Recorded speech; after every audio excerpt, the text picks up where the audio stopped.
Want to know how to reset your progress in Buddy AI? Well, no worries. In this video, I'm going to show you an easy step-by-step guide on how you can do it.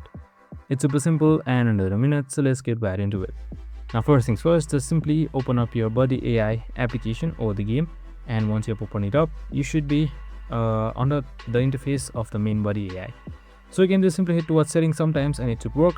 So if it doesn't work, what you can do is you can just simply hold on to the Buddy AI application. And here you should be seeing app settings, just simply like that. And on the bottom right side, you should be seeing this clear data or clear cache icon. So it should show something like this right here. You can just simply select that.